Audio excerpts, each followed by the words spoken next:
Hello, my dear friends on the internet. I hope you all are doing great. So, today we are going to see about .env.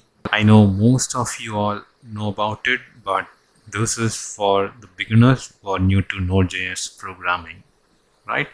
So, what is .env? So, if you visit this official website, right, official documentation, you see .env is a zero dependency module that loads environmental variables from a .env file into process.env, right? So why do we need to have our environmental variables in a separate .env file, right? So that is the question here. To answer it, I have an app, right? So a simple Node.js project. So here I have a config.js file where I have all the configuration that is required for my application. So I have Facebook API key, Facebook secret, host, username, password, my SQL credentials, right? Okay. So in the app.js, I have imported the configuration and I'm just doing console.log. I'm just printing everything. So let's see how it works. So I execute node app.js, right? It gives all the values that are configured in config.js, right? So FB app ID, FB API secret, localhost, password 123, the username and the database name, right?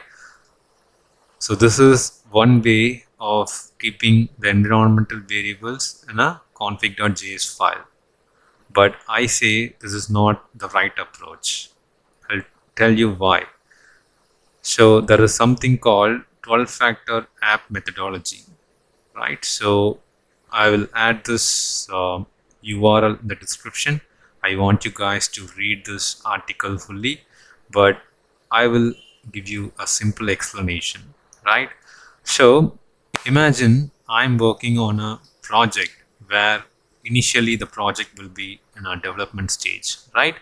So if you work on a development environment, definitely your credentials would change, because for development there will be a separate database managed, and for production there will be separate database, for staging a separate database, and QA a separate database, right?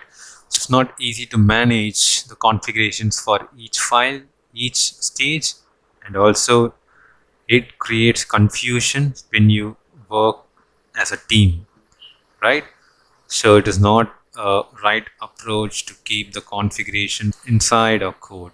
And also, if you move the configurations to the source controls like GitHub, right? So your repository will be shared among the developers, and also there are many ways you can expose your repository to the public, right? You can keep a public repository. So when you have your configurations inside your code, there's a chance that people may look at your configurations and they may steal your personal informations like your username, password of your database, and also your Facebook app API key secret, right? If you're connecting to Amazon, you should have your Amazon API key, and you will expose your Amazon API key and your password to the public. Do you think it is safe? Not at all, right? So to manage all these things, we have something called .env in Node.js, right? So we can have a separate .env file to manage our environmental variables.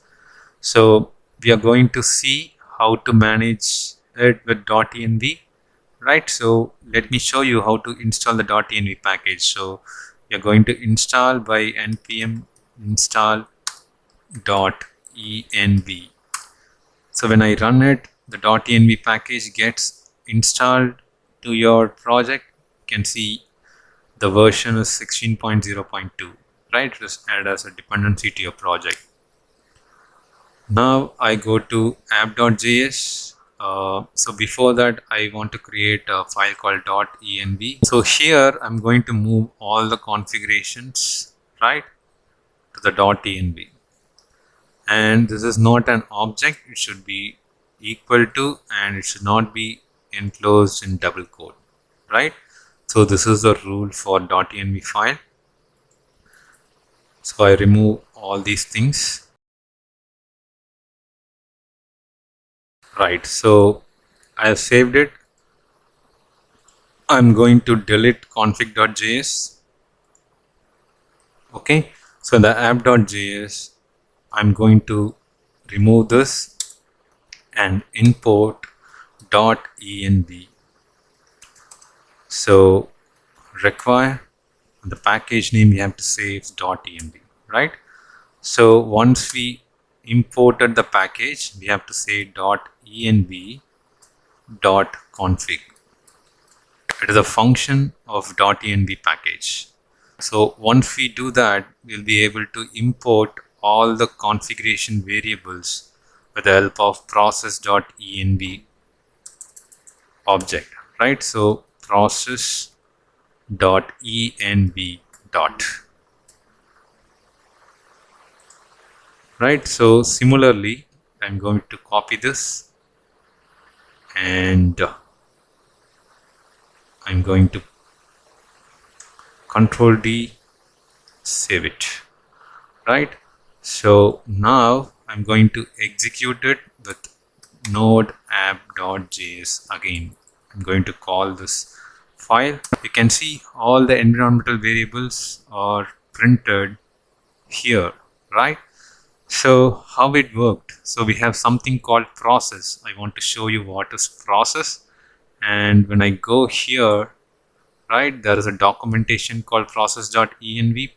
So the process.env property returns an object containing the user environment. The process object provides information about and control over the current Node.js process, right? So whenever our app runs, this process object will always be tied with our current Node.js process, right? And this process is able to connect with the r.env file and pull all the environmental variable from the .env file. Now we can see the environmental values are printed here with the help of process.env object, right? So now it is easy for us to omit this .env file when we move our code to the source controls like GitHub, right? So that it will not be exposed to the public. Also, users will understand they have to configure this variable in a separate .env file, and they will do so, right? So hope you understood what is .env file from this video. Thank you guys. We'll see in the next video. Bye.